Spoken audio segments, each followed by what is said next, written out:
Hvers vegna ákváðuð þið hérna í Hlíðarfjalli að halda sólmyrkvann svona svolítið hátíðlegan? Nú þetta bara merkis viðburður sem að bera að fagna og njóta og það leyndi sér ekki, það kom fullt af fólki náttúrulega að horfa á og veðrið náttúrulega bara dásamlegt og ekki hægt að biðja um betra veður. Og það alveg rosalega mikið af fólki hérna, en þetta á skóla og vinnutíma. Áttirðu von á svona góðri mætingu? Við höfum ekki hugmynd um það þegar við ákváðum þetta í gær, en þetta bara sýndi sig að þegar svona lag gerist á einhverjum mjög sjaldan, þá náttúrulega leggur fólk ýmislegt á sig til þess að upplifa þetta. Segð mér, Andri, með hvað hóp ert þú hérna í dag?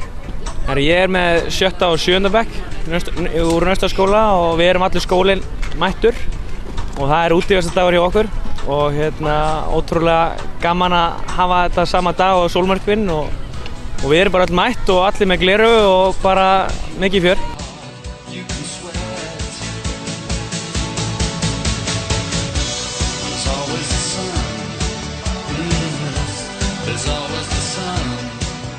Og eru krakkarnir spenntir fyrir þessu?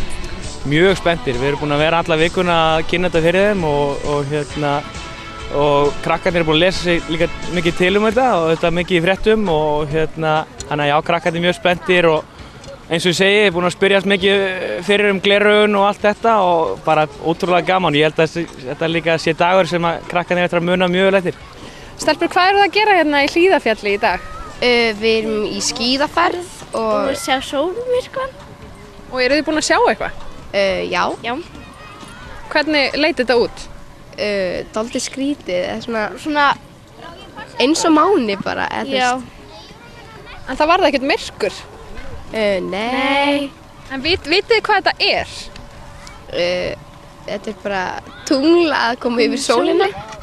Og þið kennararnir hafa kannski þurft að glöggva ykkur á því hvað þetta er til þess að svara allir þessum spurningum eða hvað? Já, heldur betur. Það er alltaf verið með alls konar prófessora í okkar hópum og sem eru miklir spekingar og já, við maður þurfti að grúska aðeins í Wikipedia og svona og bara gaman að því.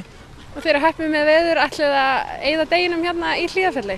Já, bara getur ekki verið betra. Þetta er ótrúlega magnað að fá svona flott veður og færið frábært og eins og ég segi, ég er viss um það að þetta er dagur sem við möttum að muna vel eftir.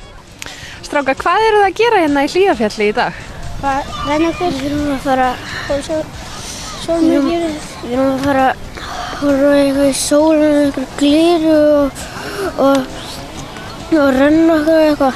Við erum að skíða og bara renna okkur og bara leika okkur. En er ekki eitthvað merkilegt að gerast hérna í dag? Jú, það er sólmyrkvar. Hvað er sólmyrkvi? Það er það sem að sólin og tunglið er að hittast. Og náðu þið að sjá þetta? Já. Hvernig leit þetta út? Það var bara svona tungl og það var bara svona tungl og eitthvað. Það var sól fyrir aftan tunglið það var sól fyrir aftan tunglið og það sást bara tungl og svo tunglið yfir sólinni.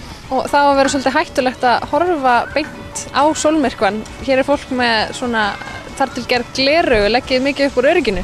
Já, það eru allir að hafa gleraugu, svona sérstök gleraugu, en það var ekkert hægt að horfa upp í sólina án þess og maður sá að menn voru hérna með gamla rafsuðuhjálma og menn voru með geisladiska og alls kyns útfærslur.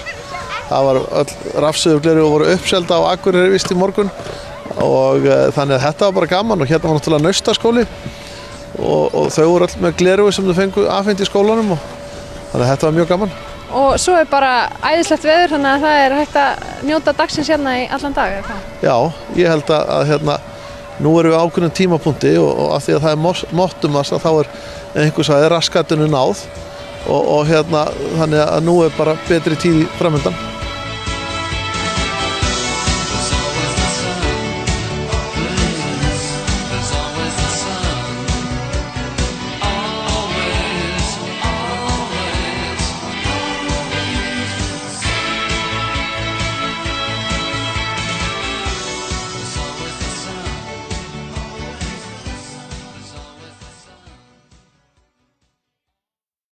Og með þessu þá kveðjum við úr föstudagsþættinum að þessu sinni. Góða helgi.